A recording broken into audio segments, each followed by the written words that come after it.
की ओर से गांधी अध्ययन समिति का शुक्रगुजार हूँ कि मुझे इस मंच से बोलने का एक मौका मिला।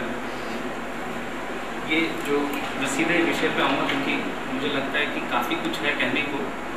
मेरी कोशिश ये रहेगी कि थोड़ी बातचीत हो सके, क्योंकि मुद्दे तो ऐसा है कि बहुत गुम से मुद्दे हैं। गुम से मैं इसलिए कह रहा हूँ क्योंकि जब तक इस मुद्दे के ऊपर मुझे एक बार मैंने बैठ के सोचा नहीं, तब तक मैं वही मान रहा था जो मुझे टीवी पे, रेडियो पे, मीडिया पे, अखबारों में पढ़ने को मिल रहा था, जिसके हिसाब से इस इलेक्शन में कोई मुद्दे नहीं है, कोई वेव नहीं है, कोई आंधी नहीं है, कोई लहर नहीं है। जब ठंडे दिमाग से बैठ के देखा तो मुझे ये नहीं समझ में आ रहा था कि मैं कहाँ से शुरू करूँ और कहाँ जाके इसको मैं कहूँ कि हो गया क्या। इस इलेक्शन के मुद्दे बहुत हो गए, मुद्दे बहुत हैं। तो मैं इसको आपके सामने जो रखने का तरीका है वो इस तरह का है कि मैं ये मानता हूँ कि इस इलेक्शन में 3 अलग अलग मतलब इफेक्टेड पार्टीज़ हैं। Affected parties in the sense, एक तो लोग हैं जो वोट डालते हैं, एक राजनेता है और राजनीतिक पार्टियां हैं, और तीसरा मीडिया है। तो इन तीनों के पर्सपेक्टिव से मुद्दे क्या हैं? लोगों के मुद्दे वही होने चाहिए, राजनेताओं के मुद्दे वही होने चाहिए जो लोगों के हैं, और मीडिया को भी यही चाहिए कि वो लोगों के मुद्दों को राजनेताओं के समीप रखें और उसके ऊपर डिस्कशन हो, डिबेट हो और कुछ सोल्यूशन की तरफ चले। तो मैं शुरू इस तरह से करूँगा कि लोगों के मुद्दे क्या हैं, लोग किस तरह से इन मुद्दों को देखते हैं। जब मैंने ध्यान से देखा तो डेवलपमेंट बहुत हुआ है, ऐसा मुझे लगता है, क्योंकि जो डेवलपमेंट को नापने के तरीके हैं उसके हिसाब से लगता है डेवलपमेंट होता है। लेकिन लोग मानते हैं कि ये काफ़ी है। मैं ये इसलिए कह रहा हूँ कि लोग क्यों ऐसा मानते हैं। एक होता है डेवलपमेंट और एक होता है कि लोगों को केंद्र में रख के किया गया विकास, और एक होता है कि सिर्फ आप आंकड़े बढ़ा रहे हैं, आपका जीडीपी बढ़ेगा, आपका पर कैपिटा इनकम बढ़ेगा और आपको ये दिखाई देगा कि देश नंबर 1, नंबर 2 बनता जा रहा है। तो लोगों को केंद्र में रख के जो विकास है वो लोग चाहते हैं। ये इसमें कितनी ज़्यादा विडंबना है वो आपको तब अंदाज़ा लगता है। यूएन एक ह्यूमन डेवलपमेंट इंडेक्स निकालता है जिसमें बाई चांस हमारा नंबर 128वां हुआ करता था। ये 2004-2003 के आसपास, 2006-2007 तक हमारी पोजीशन जो है 128 से गिर के 132 हो चुका है। और ह्यूमन डेवलपमेंट इंडेक्स जो है वो 3 मुद्दों के ऊपर आधारित होता है। एक जिसको आप लाइफ एक्सपेक्टेंसी बोलते हैं कि कोई आदमी कितने उम्र तक जिएगा, कितना अफोर्ड कर सकता है, प्राइमरी एजुकेशन से लेके हायर एजुकेशन तक उन चीज़ों को कितना अफोर्ड कर सकता है, ये दूसरा फैक्टर रहता है। और तीसरा जीडीपी, लेकिन in terms of purchasing power, कि लोगों की खरीदने की ताकत कितनी बढ़ रही है। अब आप देखिए जो 3 सबसे बड़े मुद्दे हैं, उम्र कितनी बढ़ेगी, पढ़ाई लिखाई की तरफ लोग कितना अफोर्ड कर पाते हैं, और लोगों की खरीदने की क्षमता कितनी बड़ी है, उसमें हम नीचे रहे। लेकिन वेल्थ के हिसाब से, एक्यूमुलेशन ऑफ वेल्थ, धन के जमाव के हिसाब से हम ऊपर की तरफ तरक्की कर रहे हैं। तो इसका मतलब साफ है कि धन का जमाव जो है वो कुछ लोगों तक केंद्रित रहा है, बाकी ज़्यादातर लोगों को उस धन के जो केंद्रीकरण है उसका फ़ायदा नहीं हुआ। लोग क्या चाहते हैं? लोग चाहते हैं वही बेसिक चीज़ें हैं, आज से 10 साल पहले भी वो थी, आज भी वही मुद्दे हैं। बिजली, पानी, सड़क, तीनों मुद्दे आज भी वहीं खड़े हैं। बिजली के मामले में अगर आप कंपैरिजन देखिए, पिछले 1 साल में हमने लगभग 7000 मेगावाट बिजली का उत्पादन बढ़ाया है। 7000 मेगावाट पिछले 1 साल में।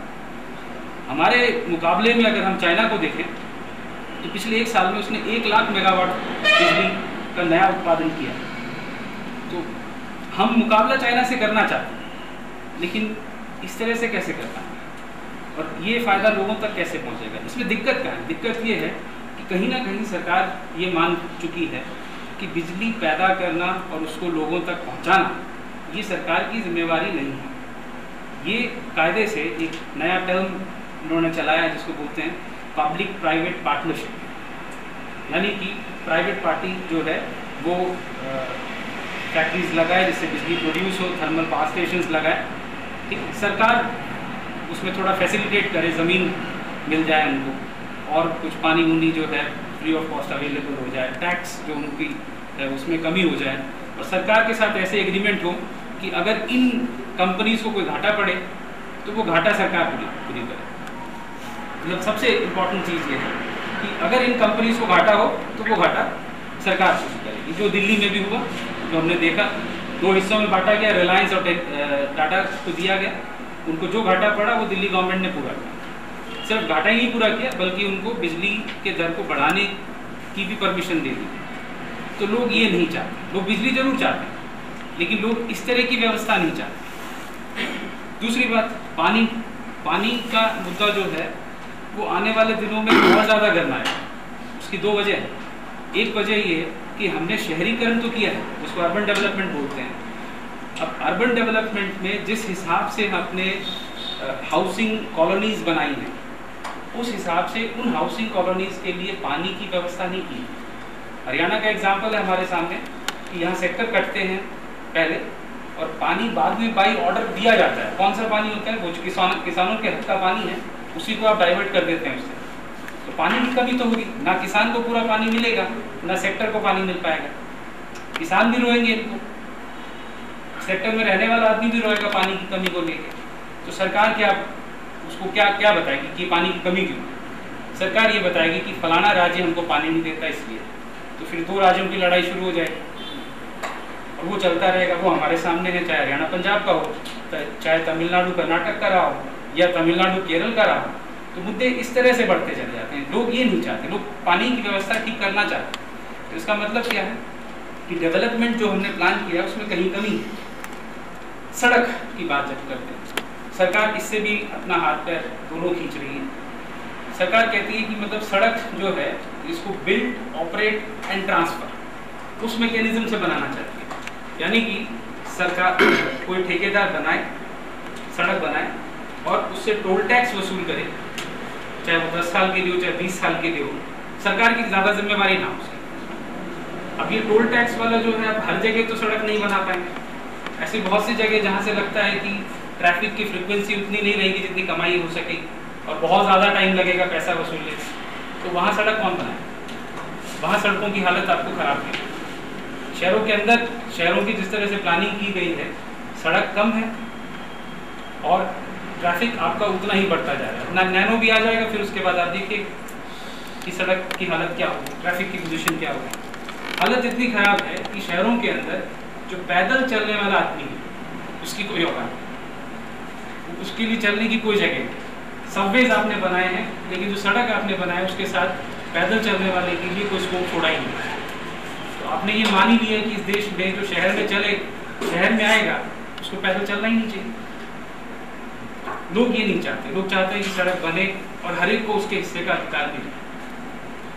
दूसरी जो इसमें मुद्दा देखने को मिलता है कि आप अर्बन डेवलपमेंट है जिसको बोलते हैं Jawaharlal Nehru urban renewable mission, और बाय चांस पिछले 1 साल में उसमें 1200 रुपये की कमी की गई, बढ़ाया नहीं गया। और मुझे नहीं समझ में आता है कि विकास कैसे होगा। अगर शहर को डेवलप करने की बात कर रहे हैं और आप पैसा काट देते हैं तो शहर का कैसे होगा?